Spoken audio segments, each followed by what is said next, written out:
चलो, आज चैप्टर देख के समझ ही गए होगे, छोटा सा चैप्टर है, इजी चैप्टर है, कॉन्सेप्ट बेस्ड है। बहुत बचपन से डेमोक्रेसी डेमोक्रेसी डेमोक्रेसी सुनते आ रहे हो तो डिफिकल्टी नहीं होगी। थोड़ा सा कंफ्यूजिंग हो सकता है जब रीड करने बैठते हो, तो इसीलिए मैं उसको सरल बनाने आई हूँ तुम लोग के लिए। Outcomes of democracy. सबसे पहले, क्या डेमोक्रेसी का मतलब इधर सबको क्लियर है?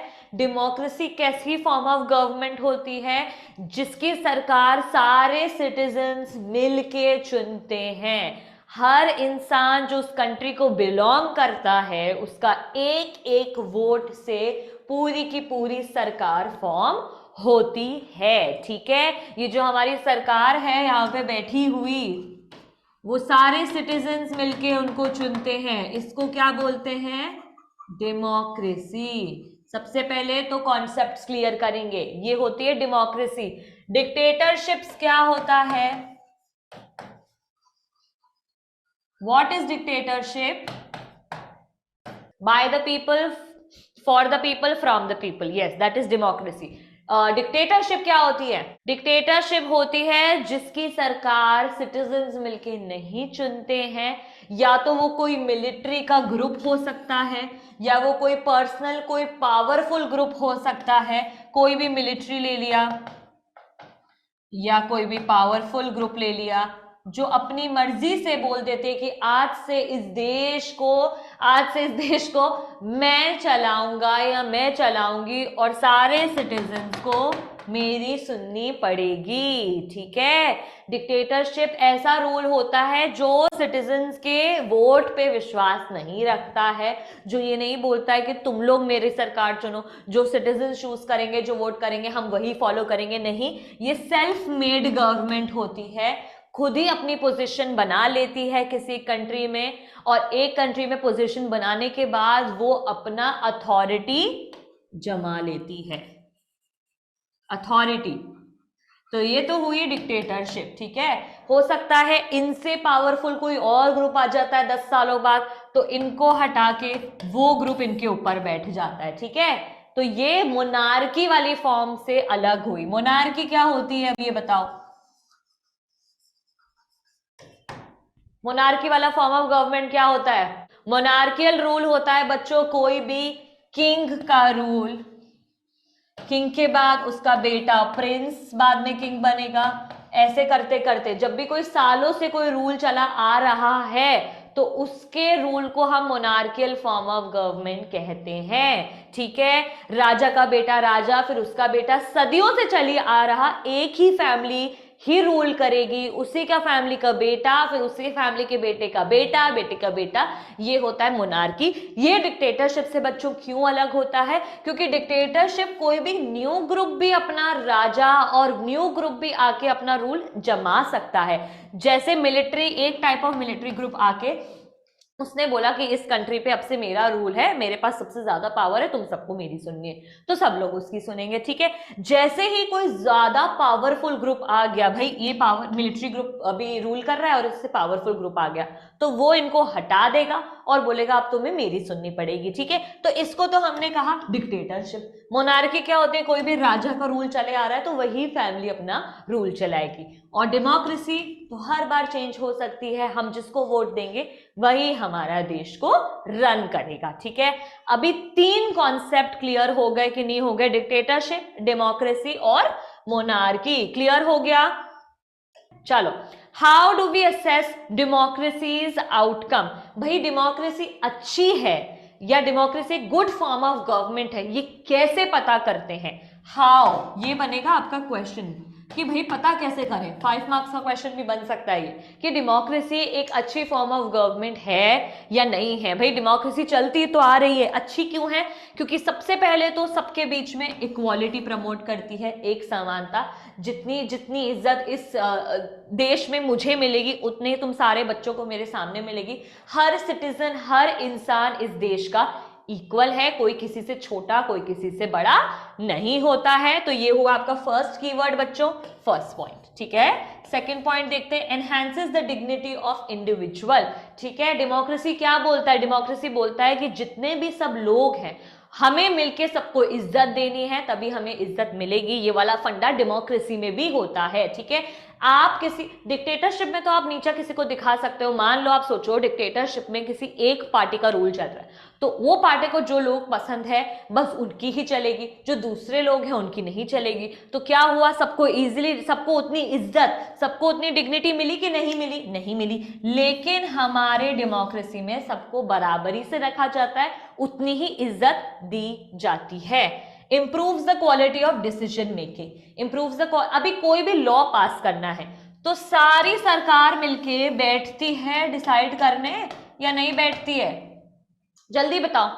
कोई भी लॉ पास करना है, कोई भी बिल पास करना है, या कोई भी गवर्नमेंट, लोकल गवर्नमेंट भी अगर फॉर्म हो रही है, आपके अगर एरिया के कॉलोनी के भी अगर कोई लीडर को बनाना है, आपको लीडर को बनाने के लिए सबका एक एक वोट, सबकी बात का अहम, सबको इज्जत दी जाती है कि भाई तुम्हारा भी ओपिनियन बता दो, हम तुम्हारी भी सुनेंगे, दी जाती है ना। तो एक तो डेमोक्रेसी में आप डिसीजन मेकिंग कर सकते हो, डिसाइड, सबका एक एक वैल्यू होती है, उसकी जबान की एक एक वैल्यू होती है।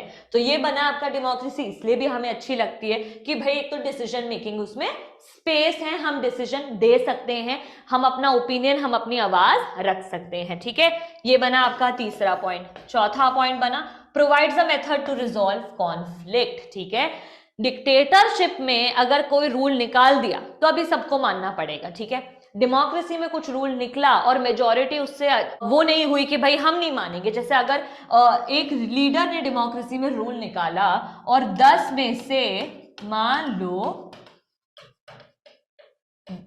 5-6 बंदों को रूल पसंद नहीं आया कि हमें नहीं अच्छा लग रहा, हमें नहीं लगता कि हमारे लिए सूटेबल है, तो उस पर वापस एक फैसला लिया जाएगा, उस पर वापस डिस्कशन होगा, उस पर वापस डिसाइड होगा कि क्यों नहीं पसंद आ रहा, उस चीज को रिजॉल्व किया जाएगा। क्या डिक्टेटरशिप में वो रिजॉल्व करवाया जाता है कि भाई ठीक है तुम्हें ये चीज पसंद नहीं आ रही, हम तुम्हारे लिए फिर से बात करते हैं, देखते हैं कुछ हो सकता है कि नहीं हो सकता? नहीं हो सकता ना। लेकिन डेमोक्रेसी में अगर आपको कोई चीज पसंद नहीं आती है तो उसके ऊपर चर्चा होती है, कॉन्फ्लिक्ट को रिजॉल्व किया जाता है, सोल्यूशन निकाला जाता है। तो ये क्या बना आपका फोर्थ पॉइंट। ठीक है, अभी फिफ्थ पॉइंट क्या है? Allows room to correct mistakes. ठीक है, अगर कुछ गलती होती है किसी लीडर से डेमोक्रेसी में, या लीडर के अलावा सिटीजन से कुछ गलती हो जाए तो उसको सुधारने का मौका दिया जाता है, उसको मिस्टेक्स करना अलाउड है। डिक्टेटरशिप में अगर डिक्टेटर ने कुछ रूल बना दिया कि आज सबको आज से बाल छोटे रखने, ठीक है, किसी ने भी एक गलती कर दी, ठीक है, तो या तो उसको सजा दी जाती है, जेल कर दिया जाता है, देश निकाला हो जाता है, कुछ भी हो सकता है उसके साथ। लेकिन डेमोक्रेसी में अगर आपने कुछ मिस्टेक कर दी है तो आपको एक सुधारने का मौका दिया जाता है, क्योंकि एक फ्री ओपन ग्राउंड है डेमोक्रेटिक गवर्नमेंट। तो आप चाह के कुछ गलती करोगे तो आप उसको सुधार सकते हो। ठीक है, तो ये 5 पॉइंट, पांचों मैंने एग्जाम्पल के साथ या पांचों मैंने हिंदी में आपको अच्छे से क्लियरली समझा दिए हैं। कीवर्ड्स पे फोकस रखना है। इक्वालिटी को प्रमोट करता है, डिग्निटी को प्रमोट करता है, डिसीजन मेकिंग अलाउ करता है, रिजॉल्व करता है कॉन्फ्लिक्ट, सोल्यूशन देता है, तो सोल्यूशन लिख सकते हो, सोल्यूशंस प्रोवाइड करता है, और मिस्टेक करने को रूम देता है। मतलब मिस्टेक्स, ऐसे भी लिख सकते हो इस पॉइंट को, mistakes are allowed in democracy. ठीक है, क्लियर?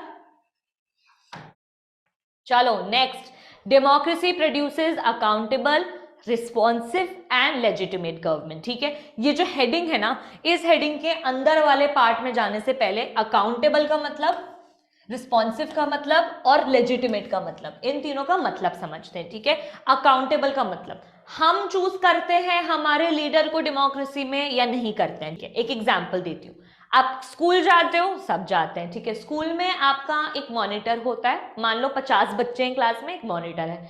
टीचर को आ गया कोई काम, टीचर बोलती है कि अंशु मॉनिटर है इस क्लास का आज, ठीक है, तो टीचर बोलती है कि भाई अंशु आपको क्या करना है, आपको ध्यान रखना है कोई शोर ना करे, कोई बदतमीजी ना करे, कोई टेबल को चेयर को इधर उधर ना फेंके, किताबों को इधर उधर ना पटके, मैं काम करके आ रही हूँ। ठीक है, अब टीचर चली गई काम करने, तो अभी टीचर ने उस मॉनिटर को सारा रोल दे दिया अंशु को और बोला कि मैं जाके आ रही हूँ, उसके बाद मुझे सब लोग आने के बाद सब कुछ ऐसा है कि ऐसा मिलना चाहिए, बच्चे शोर नहीं करने चाहिए, किताबें इधर उधर पड़ी नहीं होनी चाहिए, बेंचें नहीं उड़नी चाहिए हवाओं में, और मस्ती नहीं होनी चाहिए, ठीक है।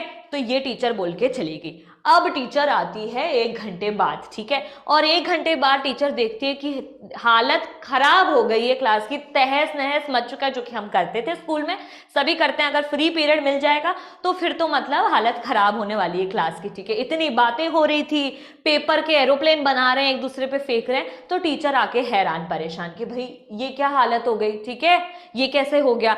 अब ये होने के बाद वो किसको उंगली करती है कि भाई टीचर किसको जाके डांटती है, सारे बच्चों को डांटे क्या, बोलेगी मॉनिटर को कि अरे भाई तुम्हें मैं बोल के गई थी ना, तुम्हें बोल के गई थी कि इन बच्चों का ध्यान रखना है, ये क्या हालत बनाती है क्लास की। टीचर आके बोलेगी कि नहीं, मॉनिटर से पूछेगी ना कि मैं तो तुम्हें छोड़ के गई थी तुम्हारे भरोसे पूरी क्लास, कि देखना ये सब हंगामा ना हो, और ये सब हंगामा क्या हो रहा है। तो टीचर किसको बोल के गई है, मॉनिटर को। तो आके किससे पूछेगी, मॉनिटर को। मॉनिटर बनाया ना टीचर ने, तो अकाउंटेबल उसका जिम्मेदार कौन हुआ, मॉनिटर, ठीक है। अब डेमोक्रेसी की बात करते हैं। हम मिलके लीडर चूज करते हैं कि नहीं करते हैं। लीडर से कोई गलती हो गई या देश में कोई बड़ी प्रॉब्लम आ गई तो हम किसके ऊपर अपना इल्जाम लगाते हैं, हमारे लीडर पे। तो लीडर क्या हुआ, अकाउंटेबल हो गया कोई भी मिस्टेक के लिए। उस सरकार को हमने चुना है, सरकार से मिस्टेक हो गई है, तो हम जाके किस पे अपना हंगामा किस पे जाके मचाते हैं कि भाई हमने तो तुम्हें चूज किया था, तुम ये नहीं कर पाए हमारे लिए। हमने तो तुम्हें इसलिए चूज किया था कि तुम एक एरिया में कम से कम 5 फ्री मेडिकल चेकअप रखोगे पूरे साल में, और तुमने रखा नहीं, तो किसको जाके हम अपना बोलबाला करेंगे, लीडर को करेंगे कि नहीं करेंगे। तो लीडर क्या होता है डेमोक्रेसी में हमारे लिए, अकाउंटेबल। तो ये तो हुआ अकाउंटेबल का मतलब। People have right to choose their rulers and they have control over their rulers, ठीक है। तो इसका मतलब क्या हुआ, हम अपने रूलर्स खुद चूज करते हैं, कोई मिस्टेक होती है तो रूलर्स को ही जवाब देना पड़ता है। जैसे मॉनिटर को क्लास में टीचर को जवाब देना पड़ गया कि यार मैम अब मैं क्या करूं, मेरे से तो संभला ही नहीं, या मैम शायद खुद बैठा रह गया, या फिर मैम मैंने तो ध्यान ही नहीं दिया, मैं खुद भी चला गया था पानी भरने, वॉशरूम चला गया था, मैंने ध्यान नहीं दिया, सॉरी सॉरी। तो हमने, टीचर ने किसके ऊपर अपना रिस्पॉन्सिबिलिटी डाल दी कि तुम अकाउंटेबल हो मॉनिटर। वैसे हमने किस पे डाल दी, हमारे रूलर पे डाल दी, ठीक है। तो हमारा अकाउंटेबल कौन हुआ डेमोक्रेसी में, हमारा रूलर, और हमारा लीडर हुआ हमारे लिए accountable. Citizens can participate in decision making. ये सेम पॉइंट रिपीट हो रहा है बच्चों कि डिसीजन मेकिंग के टाइम पे कोई भी हमें वोटिंग करनी है, हमारा लीडर चूज करना है, तो हम एक साथ मिलके वोट करते हैं, हम एक साथ एक मिलके डिसीजन लेते हैं कौन हमारा लीडर होगा, ठीक है। Next, Thus democracy produces a government that is accountable to the citizens and responsive का मतलब अभी मैं बताऊंगी, तो ये वाली लाइन तक पढ़ेंगे, ठीक है। अभी कौन हुआ अकाउंटेबल हमारे लिए, हमारा लीडर, क्योंकि हमने इतनी मतलब ट्रस्ट करके हमने हमारा लीडर चूज किया था कि यार हम विश्वास रख रहे हैं तुम में, तुमने जो प्रॉमिस किया है तुम हमारे लिए पूरा करोगे। तुमने बोला है इस हर एक एरिया में एक फ्री स्कूल एजुकेशन और एक फ्री मेडिकल चेकअप प्रोवाइड करवाओगे। अगर वो लीडर नहीं कराएगा तो जाके हम किसको बोलेंगे, हम लीडर को जाके डांटेंगे ना, हम आसपास के लोगों को तो ना बोलेंगे कि तूने इसको वोट किया, तूने इसको वोट किया। हमने जिसको वोट किया है हमारे लीडर को, तो हम जाके हमारे लीडर को डांट लगाएंगे कि नहीं लगाएंगे कि भाई हमने तो इतनी ट्रस्ट करके तुम्हें चूज किया, अब तुम अकाउंटेबल हो इस मिस्टेक के लिए, करेंगे ना। तो ये होता है अकाउंटेबल का मतलब, ठीक है। नेक्स्ट, रिस्पॉन्सिव का मतलब। अब हम रिस्पॉन्सिव का मतलब देखते हैं। Democracy ensures that decision making is based on norms and procedure, ठीक है। कोई भी ऐसा नहीं है कि अगर एक एरिया में 10 लोग हैं, ठीक है, क्या सिर्फ 3 लोग ही वोट करेंगे या सारे 10 को एक एक वोट अलाउड होता है, सबको होती है, सब रिस्पॉन्सिबल हैं, है ना। तो सरकार हमारी हर चीज को सुनेगी, हमारी हर चीज को वैल्यू करेगी कि भाई सबने एक एक वोट दिया है। तो डेमोक्रेसी इंश्योर करती है कि सब लोग वोट दें, सबको इक्वल इज्जत मिले और सबका वोट इंपॉर्टेंट होता है, ठीक है। So a citizen who wants to know if a decision was taken through the correct procedure can find out this information. तो अभी कुछ गलती अगर नजर आती है हमें, जैसे हमें कुछ गलती नजर आ गई कि यार इस लीडर ने ना ये वाला काम अच्छा नहीं किया, तो हम उसको लीडर को बोल सकते हैं कि नहीं बोल सकते कि बताओ ये काम आपने कैसा किया था, दिखाओ हमें, हम चेक करेंगे। तो सारे सिटीजन्स के पास क्या पावर होती है, ये पावर होती है कि आप अपनी सरकार को बोल सको कि आपने ये चीज कैसे फॉलो करी है, हमें देखना है। हमारे पास हक है, राइट है सरकार से मांगने का कि हमें रिस्पॉन्सिव गवर्नमेंट चाहिए। आपकी अगर हमने बात सुनी है, आपने कोई चीज आपसे कुछ गलती हुई है तो क्यों हुई है हमें देखना है, हमें पूरा लिस्ट बताओ कि आपने कोई चीज कैसे फॉलो करी है। तो हमारे पास, सिटीजन के पास पूरा हक होता है ये इंफॉर्मेशन जान लेने का, ठीक है। Citizens can take part in decision making whenever they want, ये वाला पॉइंट अगर आप इसी में इंक्लूड कर दोगे या नहीं भी करोगे तो भी चलेगा। रिस्पॉन्सिव अकाउंटेबल का मतलब हमने जिस लीडर को चूज किया है वही हमारे लिए जिम्मेदार है। रिस्पॉन्सिव का मतलब कोई चीज अगर फॉलो हो रही है तो वो कैसे हो रही है हमारा पूरा हक है जानने का। हम जान सकते हैं, हम पूछ सकते हैं कि ये चीज आप फॉलो कर रहे हो तो कैसे कर रहे हो, इसका डिसीजन में हमें भी पार्ट लो, हमारे को भी हिस्सा बनाओ, ठीक है। A democratic government is the people's own government, of course, क्योंकि हमने मिलके हमारी सरकार बनाई है तो ये हमारी गवर्नमेंट है। डिक्टेटरशिप में हम नहीं बनाते हैं तो हमारी सरकार वो नहीं होती है। People wish to be ruled by representatives elected by them, ये तो वही बात हो गई कि हमने जिसको लीडर चूज करा है, मेजॉरिटी के लोग, अगर 10 बंदे वापस आ गए हैं इधर पिक्चर में और इसमें से 7 लोगों ने एक लीडर को चुना और बाकी 3 ने एक लीडर को चुना, तो जो मेजॉरिटी चुनती है उसी के साथ हम जाते हैं डेमोक्रेटिक गवर्नमेंट में। लेकिन जो बाकी 3 रह गए, ऐसा नहीं है कि उन तीनों की कोई वैल्यू नहीं रही है, हो सकता है वो तीनों वाले उनके साथ और लोग बाद में जुड़ जाए और उनके पसंद का लीडर आने के पूरे चांसेस होते हैं डेमोक्रेटिक सरकार में या नहीं होते हैं। मान लो 7 लोगों ने लीडर बना दिया, ठीक है, 8, 9, 10 इस साल रह गए, दोबारा इलेक्शंस आए और 8, 9, 10 के साथ अब 3-4 लोग और जुड़ गए कि यार हमें ना इस वाली सरकार को भी एक बार ट्राई करना है, एक चांस देना है, तो इनके पास भी नेक्स्ट इलेक्शंस में पूरा चांस होता है कि वो फिर से अपनी मनपसंद सरकार को चुन सकें, ठीक है। सबकी वोट की इज्जत है, सबको मेजॉरिटी में आने का चांस मिलता है कभी ना कभी अपनी लाइफ में, ठीक है। Next, economic growth and development. Economic growth का मतलब क्या होता है? इकोनॉमिक ग्रोथ क्या होती है? क्या ये लोगों की इक्वालिटी इंक्रीज करना होता है? इकोनॉमिक ग्रोथ यानी कंट्री फाइनेंशियली कितना बेहतर कर रही है, कंट्री की इकोनॉमी क्या बढ़ रही है, इंक्रीज हो रही है या नहीं हो रही है, गरीबी खत्म नहीं हो रही है। वो हम आगे पढ़ेंगे कि डेमोक्रेसी में भले ही अच्छाइयां बहुत है लेकिन बहुत सारी प्रॉब्लम्स भी है, लेकिन फिर भी बच्चों डेमोक्रेसी डिक्टेटरशिप से और मोनार्की से बेहतर इसलिए होती है कि अगर डेमोक्रेसी में कुछ मिस्टेक्स हो, कहीं पे आपको इनइक्वालिटी दिख रही है, तो आप जाके अपना बोल तो सकते हो, चिल्ला तो सकते हो कि कॉन्स्टिट्यूशन में लिखा हुआ है इनइक्वालिटी नहीं करना, तो आप कैसे कर रहे हो। लेकिन कहीं भी डिक्टेटरशिप में या फिर मोनार्की में क्या कहीं भी लिखा हुआ है कि जहां इनइक्वालिटी हो रही है तो आप जाके रोक सको? क्या अगर आपको डिक्टेटरशिप के फॉर्म ऑफ गवर्नमेंट में और मोनार्की वाले फॉर्म ऑफ गवर्नमेंट में अगर कहीं भी दिखता है कि इनइक्वालिटी चल रही है तो क्या आप उस पर रोक लगा सकते हो? क्या आप प्रोटेस्ट कर सकते हो? क्या आप जाके उनको बोल सकते हो कि इनइक्वालिटी नहीं होनी चाहिए? जल्दी मुझे ये बताओ, क्या आप उनको जाके बोल सकते हो कि यार ये तो गलत है? ऐसा बोल सकते हो आप डिक्टेटरशिप और मोनार्की में? बिल्कुल नहीं बोल सकते हो। तो बिल्कुल डेमोक्रेसी में भी इनइक्वालिटी होती है, लेकिन एटलीस्ट आप जाके बोल तो सकते हो ना कि ये नहीं चलेगा बॉस, कॉन्स्टिट्यूशन में लिखा है इनइक्वालिटी नहीं होनी चाहिए, तो कम से कम उसका मुंह तो बंद करा सकते हो ना आप एक बार बोल के। इसलिए डेमोक्रेसी इन दोनों गवर्नमेंट से बेहतर है। इसका मतलब ये नहीं है कि डेमोक्रेसी 100 में से 100 नंबर ही लेके आती है, नहीं, कभी 100 में से वो 60 नंबर लाती है, कभी 100 में से 80 भी लाती है, कभी 100 में से 90 भी लाती है, लेकिन एटलीस्ट जो ऑन पेपर डेमोक्रेसी के रूल्स हैं कम से कम उसको लेके तो हम जाके दिखा सकते हैं ना कि डेमोक्रेसी ये सब बोलता है, ये नहीं करना है ना।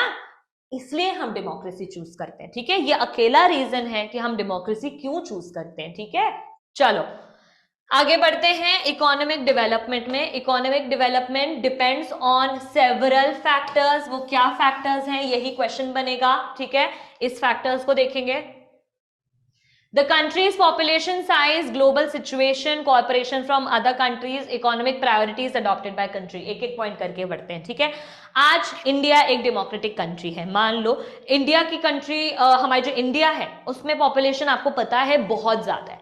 मान लो हमारी आधी पॉपुलेशन भी होती तो हो सकता है लीडर के लिए वो संभालना उस देश को थोड़ा सा आसान होता है, लेकिन जहां पर पॉपुलेशन बहुत ज्यादा होती है बच्चों, तो वहां पे सरकार को हर चीज से डील करना ज्यादा डिफिकल्ट हो जाता है, ज्यादा ज्यादा मतलब कॉम्प्लेक्स हो जाता है। तो आपको भी पता है, अगर क्लास में 50 बच्चे हैं, आपके स्कूल की क्लास में अगर 50 बच्चे आते हैं, अगर टीचर के लिए 50 बच्चे हैंडल करना आसान होता है, या अगर क्लास में 20 बच्चा ही आएगा तो टीचर के लिए ज्यादा आसान होगा? 20 बच्चे, ठीक है। क्यों? क्योंकि पॉपुलेशन उस क्लास की कम थी, तो शोर कम होगा, तो बच्चे ना सारे दिखेंगे, वो 20 बच्चे पे टीचर की हर बार एक नजर रहेगी। लेकिन अगर 50 बच्चे हो गए, 60 बच्चे हो गए, तो बच्चों हालत खराब कर देंगे वो टीचर की, और इतनी बर्बादी कर देंगे टीचर। अच्छा, छुप भी तो जाते हैं टीचर, एक बच्चे के पीछे है ना, तो टीचर कभी कभार कितने बच्चों को तो देख ही नहीं पाएगी, टीचर तो परेशान हो जाते। स्कूल में हम भी करते थे यार, सब करते हैं, है ना। तो एक तो पॉपुलेशन बहुत मैटर करता है कि किसी कंट्री की इकोनॉमिक ग्रोथ कितनी अच्छे से हो रही है, ठीक है,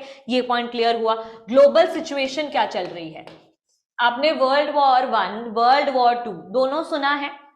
तो world war 1, world war 2 directly India में तो नहीं चल रहा था, इंडिया के बाहर चल रहा था ना, लेकिन अफेक्ट क्या इंडिया पे आ रहा था कि नहीं आ रहा था? आ रहा था। ग्लोबल सिचुएशन जब खराब होती है, वर्ल्ड वॉर 1, वर्ल्ड वॉर 2 चल रहा था, तो इंडिया पे भी काफी ज्यादा नुकसान हो रहा था ना, मतलब डायरेक्ट इनडायरेक्टली तो हो रहा था। ऐसा तो नहीं मैं कह रही हूँ कि वर्ल्ड वॉर 1 इंडिया के बीचों बीच न्यू दिल्ली में हो रहा था, नहीं, वर्ल्ड वॉर 2 भी न्यू दिल्ली में हो रहा था, नहीं, लेकिन नुकसान परेशानी इंडिया को भी उठानी पड़ रही थी, क्योंकि एक्सपोर्ट इंपोर्ट कम हो गए थे, इंडिया से कई जबरदस्ती सोल्जर्स को भेजा जा रहा था, क्योंकि कंट्री में पूरा हर जगह ग्लोबली हालत खराब थी, तो इंडिया को भी सफर करना पड़ रहा था। तो ग्लोबल सिचुएशन खराब होती है तो इकोनॉमिक ग्रोथ भी गिरती है। तो एक ये भी पॉइंट क्लियर, ठीक है। नेक्स्ट जाते हैं, कॉर्पोरेशन फ्रॉम अदर कंट्रीज। आसपास की इंडिया की नेबरिंग कंट्रीज कौन सी है? नेपाल है, चाइना है, तिब्बत है, भूटान है, म्यांमार है, बांग्लादेश है, श्रीलंका है, मतलब बहुत सारी हैं। ये तो मैंने नेबरिंग बोला है, ठीक है। अब मान लो इंडिया पूरे वर्ल्ड में ना एक अलग कोने में जाके बैठ जाए और बोले ना तो हमें रशिया से रिलेशंस रखने, ना हमें यूके से रिलेशंस रखने, ना हमें यूरोप से रिलेशन रखने, ना हमें कनाडा से रिलेशन रखने, ना हमें यूएस, हमें तो किसी से भाई रिश्ता कुछ नहीं रखना है, हमें अलग हो जाना है, हमें अलग कर दो। तो क्या ऐसे इंडिया की ग्रोथ चलेगी? क्योंकि क्या इंडिया के पास सारे रिसोर्सेज हैं कि भाई उसको बाहर की हेल्प ही नहीं चाहिए? अगर हमें भाई यूएई की, मिडिल ईस्ट की क्या बिल्कुल मदद नहीं चाहिए होती है ऑयल लेने के लिए? बताओ।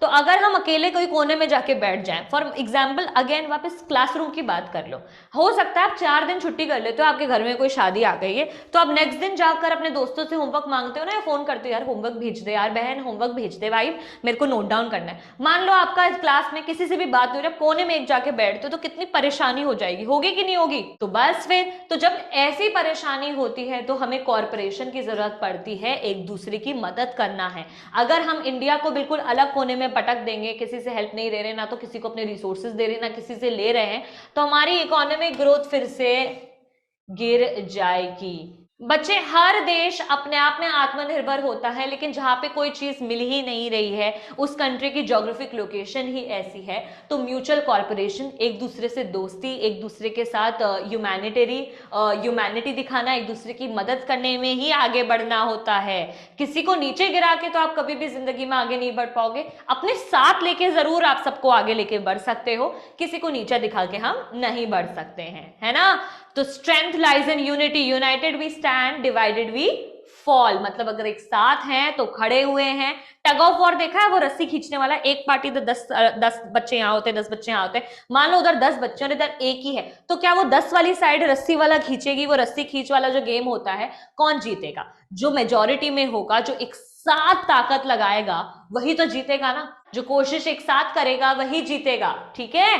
तो कॉर्पोरेशन जरूरी है। Next, economic priorities adopted by the country. Country को ये सोच के चलना है कि वो किसमें लैक करता है। मान लो अगर कोई कंट्री है जो डेमोक्रेटिक कंट्री है, वो लैक करती है हेल्थ में, तो उसको हेल्थ को बेहतर करने के लिए कि इकोनॉमिक ग्रोथ बढ़े तो क्या करना चाहिए? हेल्थ को बढ़ाना है अगर किसी कंट्री को, उसको दिख रहा है कि यार हमारी ना एजुकेशन सेक्टर तो अच्छा काम कर रहा है लेकिन हेल्थ बहुत खराब है, तो क्या करेंगे? आप फ्री चेकअप्स खोलोगे गरीबों के लिए, ठीक है, जो अफोर्ड नहीं कर सकते उनके मंथली चेकअप खोलोगे कि यार ठीक है तुम्हारे पास अगर इतना पैसा नहीं है, तुम अफोर्ड नहीं कर सकते हो अपने चेकअप, अपना ब्लड टेस्ट, अपना शुगर टेस्ट, तो हम तुम्हारे लिए ये टेस्ट कराएंगे, है ना, तो गवर्नमेंट हॉस्पिटल खोलेंगे। तो अगर जो प्रायोरिटी पे है भाई, जो दिख के लगता है कि यार इसकी वजह से हम लैग कर रहे हैं हमारे देश में, उसको इंक्रीज करेंगे तो हमारी इकोनॉमिक ग्रोथ बढ़ेगी। तो अभी चारों के मतलब मैंने आपको बता दिया। डेवलपमेंट और ग्रोथ आप कैसे बढ़ा सकते हो? अगर आप पॉपुलेशन, सबसे पहले तो इंपॉर्टेंट होती है, पॉपुलेशन को दिमाग में लेके चलना होता है, जिसकी ज्यादा पॉपुलेशन होती है वहां पे थोड़ी सी ज्यादा प्रॉब्लम्स आती है, लेकिन अगर सब मिलके हैंडल करें तो वो भी हो सकता है। ग्लोबल सिचुएशन, अगर कोई और कंट्री में सिविल वॉर, वर्ल्ड वॉर चल रहा है तो उससे हमारे को भी नुकसान होता है। कॉरपोरेशन, हमें एक दूसरे की मदद लेना जरूरी है, ट्रेडिंग नहीं करेंगे एक दूसरे के साथ, कुछ फॉरेन एक्सचेंज नहीं करेंगे, कुछ एक्सपोर्ट इंपोर्ट नहीं करेंगे तो फिर से हमारी इकोनॉमिक ग्रोथ गिर जाएगी। और इकोनॉमिक प्रायोरिटीज, जिस कंट्री में जो चीज लैक करती है उसके ऊपर फोकस देना चाहिए। जैसे मान लो हेल्थ का अगर ज्यादा प्रॉब्लम हो रही है तो गवर्नमेंट हॉस्पिटल खोलो, एजुकेशन की प्रॉब्लम हो रही है तो 8 से 15 साल के बच्चों को और फोर्स करो कि पढ़ो पढ़ो पढ़ो, हम आपके लिए स्कूल खोलेंगे, है ना। तो जो प्रायोरिटी पे है वो काम करने से इकोनॉमिक ग्रोथ बढ़ सकती है। चलो, ये बहुत इजी था, concept clear, example clear, story clear, तो सब आसान हो जाएगा, ठीक है। There is a significant difference in the rates of economic growth between countries under dictatorship and democracy. Democracy is preferred as it has several positive outcomes. अब ये वाली कहानी तो आप मुझे बोलोगे कि मैम अभी तो आप बोल रहे थे डेमोक्रेसी अच्छी है, डेमोक्रेसी अच्छी है, लेकिन ये लाइन पढ़ के तो पता लग रहा है कि डिक्टेटरशिप जहां होती है वहां इकोनॉमिक ग्रोथ ज्यादा होती है। अब ये कैसा सवाल दे दिया मैम, ये तो आप अपनी बात से पलट गए। The following points show the relationship, in points को क्लियर करेंगे तो इसका रीजन समझ आएगा कि क्यों इधर ऐसा बोला है कि डिक्टेटरशिप में ज्यादा इकोनॉमिक ग्रोथ है, उसके पॉइंट्स, उसके रीजंस क्या है। Dictatorial regime had slightly better record of economic growth but when we compare the record only in poor countries there is no difference, ठीक है। सबसे पहले तो डिक्टेटरशिप की बात सुनो। डिक्टेटरशिप में क्या सरकार या राजा अपने लोगों की सुनता है या नहीं सुनता है? कुछ नहीं सुनता है, अपनी मर्जी चलाएगा।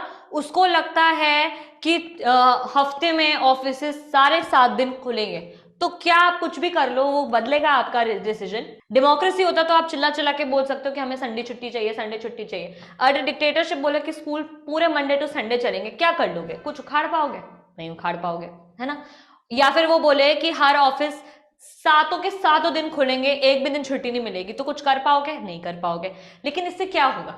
इंसान 7 दिन काम करेगा तो कंट्री में ज्यादा काम चलेगा, ज्यादा काम चलेगा तो ज्यादा पैसा आएगा, ज्यादा पैसा आएगा तो क्या हुई? इकोनॉमिक ग्रोथ बढ़ी कि नहीं बढ़ी? लेकिन क्या इससे सिटीजन्स खुश हैं? क्या सिटीजन्स को डिग्निटी मिल रही है? क्या सिटीजन्स को इक्वालिटी का एहसास हो रहा है? क्या सिटीजन्स की फ्रीडम उनसे छीन रही है? क्या सिटीजन्स के साथ बुरा व्यवहार हो रहा है, उनको सोशल लाइफ नहीं मिल रही है, वो दिन भर एक मशीन की तरह काम कर रहे हैं? हो रहा है ना।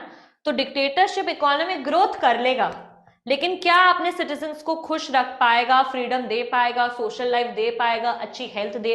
अच्छी चले हेल्थ भी दे देगी, जबरदस्ती मैंडेटरी चेकअप भी करा देगा, ठीक है, लेकिन क्या उनको एक अपनी चॉइस देने की फ्रीडम मिलेगी? जैसे मान लो क्लास में आपका एक फ्रेंड ग्रुप है 5 लोगों का, और उसमें से एक फ्रेंड बोलता है कि मैं तो रोज पार्टी करूंगा और तुम चारों को मेरे साथ चलना पड़ेगा, और वो 4 बोले नहीं हमें तो पढ़ना है यार, लेकिन वो जो मेन वाला बंदा है ग्रुप का वो बोले नहीं पार्टी तो करनी पड़ेगी, तो आप पार्टी करने जाओगे। उसके मजे हो गए डिक्टेटरशिप में, उस फ्रेंड के मजे हो गए कि यार ये तो सब मेरे साथ पार्टी करने चल रहे हैं, लेकिन क्या वो 4 फ्रेंड्स बाकी के जिनको पार्टी नहीं करनी थी वो खुश रहेंगे? काम तो हो जाएगा, इकोनॉमिक ग्रोथ बढ़ गई, क्या वो खुश रहेंगे? क्या उनकी फ्रीडम उनके से कॉम्प्रोमाइज हो रही है कि नहीं हो रही है?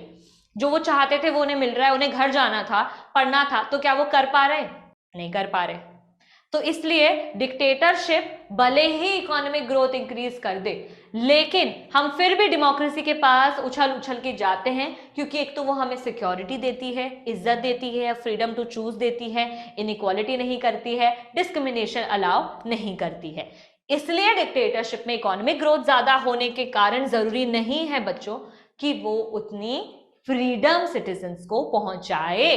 ठीक है, तो ये मैंने बात करी थी डेवलप्ड की। डेवलप कंट्री में डिक्टेटरशिप में ज्यादा इकोनॉमिक ग्रोथ है, क्योंकि जनरली एक तो पॉपुलेशन कम होती है बच्चों, ठीक है, और लोगों को ज्यादा ऑलरेडी रिसोर्सेज उस जगह पर होते हैं। तो मान लो जो डेवलप कंट्री है उसमें एक है डेमोक्रेसी, एक है डिक्टेटरशिप। ठीक है, अब इस डेवलप्ड के पास रिसोर्सेज भी ऑलरेडी बहुत ज्यादा है, क्योंकि वो डेवलप्ड है ना, पॉपुलेशन भी क्या है, कम है। तो जब ये चीजें बहुत कम होती है ना, तो डिक्टेटरशिप चलाओगे तो इकोनॉमिक ग्रोथ बढ़ जाएगी। तो इसलिए बोलते हैं कि एटलीस्ट डेवलप्ड कंट्रीज में तो दिखता है कि डिक्टेटरशिप में इकोनॉमिक ग्रोथ ज्यादा है। अगर मैं आपसे अभी क्वेश्चन पूछूं बच्चा कि अंडर डेवलप्ड की बात करें, तो अगर जैसे इंडिया जैसे देश की बात करें जो अभी अंडर डेवलप्ड में आता है, उसमें रिसोर्सेज ऑलरेडी डेवलप्ड जैसे तो नहीं है, एजुकेशन, हेल्थ, सब चीजों में वो डेवलप्ड से तो थोड़ी कम है ना। तो उसमें डिक्टेटरशिप और डेमोक्रेसी दोनों में ज्यादा डिफरेंस नहीं हो पाता है, क्योंकि डिक्टेटरशिप चाह के तो अपने रूल असाइन करवा लेगा, लेकिन जब इतने रिसोर्सेज ही नहीं है, पॉपुलेशन ऑलरेडी बहुत ज्यादा है, इतनी ज्यादा फैसिलिटीज है ही नहीं, तो डिक्टेटर भी ज्यादा कुछ नहीं कर पाएगा। ठीक है, इसलिए इस पॉइंट में लिखा हुआ है dictatorial regime had slightly better record of economic growth, but when we compare only in poor countries there is no difference. Under develop में इतना डिफरेंस नहीं दिखता है। They can be a very high degree of inequalities within democracy. अब मैंने आपको जैसे बताया ना कि डिक्टेटरशिप में इनइक्वालिटी होती है, डेमोक्रेसी में भी गलतियां होती है। ऐसा नहीं है कि दूध का धुला हुआ डेमोक्रेसी है, अरे डेमोक्रेसी डेमोक्रेसी तो इनइक्वालिटी तो होगी नहीं। आसपास हमें आज के जमाने में भी कितने गांव में देखने को मिल जाती है बच्चा कास्ट के नाम पे या कोई कम्युनिटी के नाम पर, कितनी चीजों में, या कोई कैसा दिखता है उसके बेसिस पर स्कूल में कितनी बुलिंग होती है, हर जगह हमें इनइक्वालिटी दिखती है। लेकिन एटलीस्ट हम जाके उसको रोक सकते हैं, इतनी हमें पावर डेमोक्रेसी देता है। There is often inequality of opportunities available to poor sections of society. तो इसका मतलब समझेंगे, all individuals have equal weight in electing representatives, ये तो सबको पता है। डेमोक्रेसी क्या बोलता है कि सबके वोट की वैल्यू है, हर इंसान का यूनिवर्सल अडल्ट फ्रेंचाइज क्या कहता है,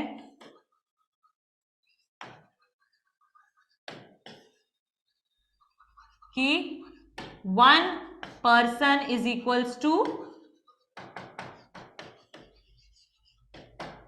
1 वोट। ठीक है, हर इंसान का एक वोट। In the process of bringing individuals into political arena we find growing economic inequalities. इसका मतलब ये अगर लाइन कंटिन्यू नहीं रखोगे तो भी चलेगा। A small number of ultra rich enjoy a highly disproportionate share of wealth and incomes. अब अगर बात करें हम डेमोक्रेसी में, डेमोक्रेसी की मिस्टेक्स की बात कर रहे हैं। अभी तो हमने डेमोक्रेसी की अच्छी अच्छी वाली बातें कर ली। डेमोक्रेसी में जनरली कुछ 2% जो सुपर रिच है, 2% जो सुपर रिच है, उसके पास लगभग ये पूरा area of resources and wealth होता है। ये पूरा सिर्फ 2% के पास है, और जो ये वाला है ये बाकी के रेस्ट के पास होता है। तो डेमोक्रेसी में जो बहुत अमीर है वो अमीर होता चला जाता है, जो गरीब है वो गरीब होता जाता है, और गैप बढ़ जाता है। तो डेमोक्रेसी का एक मिस्टेक क्या है, reduction of inequality and poverty. Democracy वाले गवर्नमेंट्स में जनरली ऐसा देखने को मिल जाता है, क्योंकि एक तो सबके पास बच्चा फ्रीडम है काम करने की, सबके पास कॉन्स्टिट्यूशन के हिसाब से सब कुछ, आप जैसे जो रिलीजन प्रैक्टिस करना चाहते हो, जो बिजनेस करना चाहते हो, फ्री कर है, आप बिल्कुल फ्री हो, आप वो कर सकते हो। तो जो ऑलरेडी रिच हैं उनके पास ज्यादा रिसोर्सेज हैं, जो पुअर है, जो मिडिल क्लास को बिलोंग करते हैं, उनके पास इतने रिसोर्सेज नहीं होते हैं। तो ये एक ड्रॉबैक है डेमोक्रेसी का। ठीक है, second, those at the bottom strata of the society have very little to depend upon, their incomes have been declining। जैसे मैंने बताया, रिच होता जा रहा है, पुअर होता जा रहा है, तो दोनों के बीच में गैप बढ़े जा रहा है। रिच तो रिच हो ही जा रहा है, पुअर होता जा रहा है। In actual life democracies do not appear to be successful in reducing economic equalities. तो बच्चा इसका मतलब ये है कि पेपर पे तो डेमोक्रेसी बहुत अच्छी लगती है। पेपर पे डेमोक्रेसी क्या कहती है? इक्वालिटी कहती है। और क्या कहती है पेपर पे डेमोक्रेसी? डिग्निटी देती है और फ्रीडम देती है और राइट्स देती है। ठीक है, decision making very important, decision making. ठीक है, ऑन पेपर तो डेमोक्रेसी ये सारा बोलबाला करती है कि यार ये सब तो हम देंगे, ये कॉन्स्टिट्यूशन में लिखा है, लेकिन अगर हम रूट कॉज में जाएं, एक्चुअल में देखें कि प्रैक्टिस में ये सब चीजें मिल रही है नहीं मिल रही है, तो वहां पर मिस्टेक्स हैं, वहां पे पॉवर्टी अभी भी है, वहां पे इनइक्वालिटी अभी भी है। जो अमीर है वो बहुत अमीर है, जो गरीब है वो बहुत गरीब होता जा रहा है। तो कैसे अकोमोडेट करें, कैसे हम सुधार सकते हैं डेमोक्रेसी को? तो no society can fully and permanently resolve conflicts.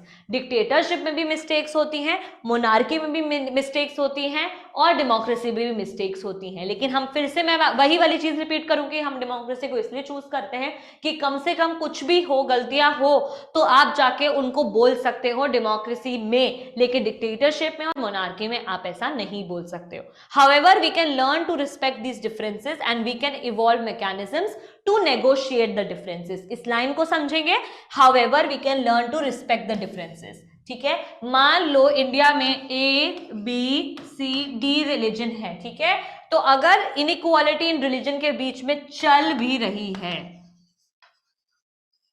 तो हम डेमोक्रेसी के चलते कोशिश कर सकते हैं कि हम बीच में एक दूसरे के डिफरेंसेस आ रहे हैं तो इनको साइड कर सकें। जैसे मान लो, मैं आपको स्कूल वाला एग्जांपल फिर से देती हूँ। क्लास में 10 बच्चे बैठे हैं, उसमें से ना 2 की बहुत तेज दुश्मनी चलती है, ठीक है, फर्स्ट और सेकंड बच्चे की बहुत दुश्मनी चलती है।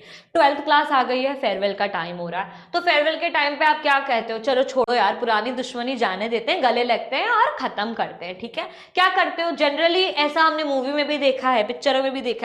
इनफैक्ट मेरे टाइम पे भी स्कूल में 2 गर्ल्स थी, 2 लड़कियां थी जो एक दूसरे से सख्त नफरत करती थी, ठीक है, बिल्कुल पसंद नहीं करती थी। तो उन्होंने जैसे 12th का फेयरवेल आया, जब सबको पता लगा स्कूल छोड़ के जाना है, सब अपने अपने रास्ते जाने वाले हैं, एक कॉलेज चली जाएगी, एक कहीं और चली जाएगी, तो वो सब एक दूसरे से मिलने लग गई कि चल ठीक है, पुरानी चीजें छोड़ो, एक दूसरे के साथ निभाएंगे। हम क्यों लड़ रहे थे? मतलब लड़के हमें क्या मिला? इतने साल हमने बात नहीं करी, इतने साल हमने अपने इतने सारे मजे कर सकते थे, इतना एंजॉय कर सकते थे, हमने सब फालतू वेस्ट किया। अब जब एंड में हम मिल ही रहे, तो ये जो डिफरेंसेस होते हैं, हम डिफरेंसेस को खत्म करने की कोशिश खुद ही करेंगे तो ही काम बनेगा, कोई आके हमारे लिए नहीं करेगा। Evolve mechanisms to negotiate the differences, कुछ तू मेरी सुन, कुछ मैं तेरी सुनूंगा, ऐसे करके हम कोई डिफरेंसेस को, इनइक्वालिटीज को खत्म कर सकते हैं। Democracy is best suited to produce this outcome. और ये चीज सिर्फ आप कहाँ प्रैक्टिस कर सकते हो? ये आप कर सकते हो, आप मेरी कुछ ए वाली कुछ सी की सुनेगा, सी वाली कुछ ए की सुनेगा, तो बात ठीक हो जाएगी, है ना। लेकिन ये चीज आप कहाँ कर सकते हो? सिर्फ और सिर्फ डेमोक्रेसी में कर सकते हो। क्या आप कहीं और कर सकते हो? डिक्टेटरशिप में बोल सकता है तू मेरी सुन मैं तेरी सुन, वो राजा बोलेगा कोई किसी की नहीं सुनेगा, सब मेरी सुनेंगे, है ना, ये होता है। और मोनार्की में भी भाई कोई किसी का नहीं सुनेगा, क्वीन की सुनोगे, ठीक है, ये होता है। लेकिन डेमोक्रेसी में तो लीडर बीच में आता ही नहीं है, आपको अपना एक दूसरे के साथ रिजॉल्व करना है, आपको ही अपने साथ इनइक्वालिटी को खत्म करना है, सब कुछ लोगों के हाथ में होता है, ठीक है। Ability to handle social differences, divisions and conflict is a plus point of democratic regime. अगर आप एक दूसरे के साथ चलोगे, मिल बांट के एक साथ रहोगे, खुश रहोगे, एक दूसरे की मदद करोगे, तो मुझे नहीं लगता ये दुनिया इतनी खराब होगी। दुनिया खराब होती है सारे लोगों की बुराइयों की वजह से, इनइक्वालिटीज की वजह से। ये इनइक्वालिटी हम खुद मिलके ही खत्म कर सकते हैं। उन 2 लड़कियों ने फेयरवेल पे खत्म किया, लेकिन वो ऑलरेडी लेट हो गए थे। अब वो सोची होंगे कि यार हम इतने साल दुश्मनी में थे, इतने साल हमने बात नहीं करी, अगर हम इतने साल बात कर लेते तो हमारा कितना अच्छा टाइम निकल जाता, है ना। तो वो चीज सिर्फ इसलिए पॉसिबल हुई क्योंकि डेमोक्रेसी। डिक्टेटरशिप में तो अभी कर ही नहीं सकते और मोनार्की में भी आप कर ही नहीं सकते। बट डेमोक्रेसी तभी सक्सेसफुल होगी अगर ये दो कंडीशंस फॉलो होती हैं। दो कंडीशंस क्या हैं, यहां आप होगे कंफ्यूज, यहां पर कंफ्यूजन नहीं होना है, अच्छे से हम ये पॉइंट को समझेंगे, ठीक है। चलो okay, the majority always needs to work with the minority so that the government function to represent the general view, ठीक है। इसको समझो, जनरली अगर 1 2 3 4 5 6 7 8 9 10, इसमें से अगर 1 2 3 4 5 7 6 7 8 ने ए को वोट दिया और 9 और 10 ने दिया बी को वोट, तो किसकी पावर आएगी, कौन जीता इलेक्शन में, ए जीता। ए जीता तो क्या आप चिढ़ाने लग जाओगे माइनॉरिटी को कि देखा तुम्हारा वाला तो नहीं जीता, हमारा जीत गया, ऐसा नहीं करोगे ना, नहीं करोगे ना। आप बोलोगे कोई बात नहीं यार, तेरा वाला लीडर क्या पता अगले इलेक्शन में जीत जाए, क्या पता हमारा लीडर एक अच्छा साबित ही ना हो तो बी वाले के पास चांस आ जाए, है ना। ऐसा करना चाहिए, करते हैं तभी तो डेमोक्रेसी में मिस्टेक्स और परेशानी होती है। लेकिन क्या ऐसा करना चाहिए, हमें माइनॉरिटी को नीचा दिखाना चाहिए कि तेरा वाला वोट के तो देख, तूने जिसको वोट दिया था वो तो लीडर ही नहीं बना, नहीं करना चाहिए ना। तो मेजॉरिटी को माइनॉरिटी का भी सोचना चाहिए। वो माइनॉरिटी को क्या बोलेगा कि कोई बात नहीं, हम अपने लीडर को, या ये ए वाला जो लीडर है ये बोलेगा माइनॉरिटी ग्रुप के पास जाके बोलेगा कि यार कोई बात नहीं, होता है, हम आपकी भी जो मांगे हैं, आपकी भी जो डिमांड्स होंगी, जो बी वाले लीडर्स आपके डिमांड्स होंगे वो हम कोशिश करेंगे पूरा करने की। तो इससे माइनॉरिटी के लिए अच्छा हुआ कि नहीं हुआ, माइनॉरिटी खुश होगा कि नहीं होगा जब अगर ए वाला लीडर आएगा और बोलेगा कि कोई बात नहीं, आपने हमें नहीं जिताया और हम जीत गए, आपका वाला लीडर नहीं जीता, लेकिन हम कोशिश करेंगे कि आपकी जो डिमांड्स हैं, आपकी जो चॉइसेस हैं वो भी पूरी कर सकें। हो सकता है आपको हम पसंद आ जाएं, या हो सकता है आप हमें ट्राई करने का मौका दीजिए, नहीं पसंद आएंगे तो नेक्स्ट वाले टाइम पे तो बी वाले को हम वोट दे सकते हैं। तो एक मेजॉरिटी माइनॉरिटी की सोच के चलेगा तो ही डेमोक्रेसी सक्सेसफुल होगी। Rule by majority means that in case of every decision और case of every election different person and groups में form and make a majority. एक और पॉइंट समझो, इस पॉइंट में बच्चे जनरली कंफ्यूज हो जाते हैं कि समझ ही नहीं आता ये पॉइंट क्या है, ठीक है। जब मैं मेजॉरिटी की बात कर रही हूं तो क्या मैं एक रिलीजन वाले मेजॉरिटी की बात कर रही हूं, या कोई एक चीज, ये 8 लोग एक ही सोसाइटी को बिलोंग करते हैं, ऐसा तो नहीं बात कर रही हूं, या मैं इसकी बात कर रही हूं। एक और चीज नोटिस करनी है, एक और चीज माइंड में रखनी है कि जब मैं मेजॉरिटी की बात करूं तो मैं किसी एक एरिया की कम्युनिटी की, एक एरिया की रिलीजन की, या एक जैसे लोगों की बात नहीं कर रही हूं। डेमोक्रेसी ये बोलता है कि जो भी अलग अलग लोग मिलके एक जैसा वोट देते हैं वो मेजॉरिटी में आते हैं, ठीक है। Rule by majority means that in case of every decision और in case of every election different person and groups में फॉर्म में and can form a majority.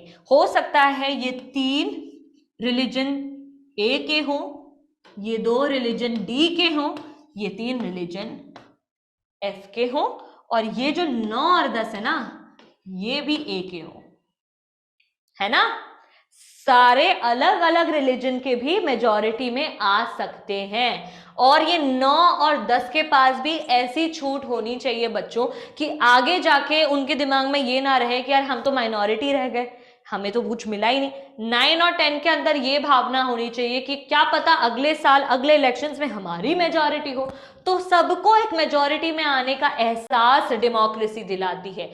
आज आप नहीं, अच्छा कोई गेम है, गेम में हमेशा एक ही पार्टी जीतती है, गेम हो रहा है, ठीक है। अब मान लो हम खेलते हैं लूडो, लूडो 4 जनों ने खेला, फर्स्ट तो एक ही आएगा कि नहीं आएगा, कितने फर्स्ट आते हैं लूडो में अगर 4 जने खेल रहे हैं तो 1। लेकिन क्या बाकी तीनों ऐसे सोचने लग जाते हैं कि अब हम कभी नहीं जीतेंगे, हमारी तो चांस ही नहीं है, हम तो जीत ही नहीं सकते, हम तो कभी नहीं जीत पाएंगे, अभी हमेशा एक ही जीतेगा। तीनों के पास दिमाग में चांसेस होते हैं ना, जैसे 9 10 है वैसे तीनों के पास भी चांस होता है ना कि यार क्या पता अगले बार हम जीत जाएं, क्या पता अगली बार हमारी चांस हो, हम ही जीत हासिल करें, है ना।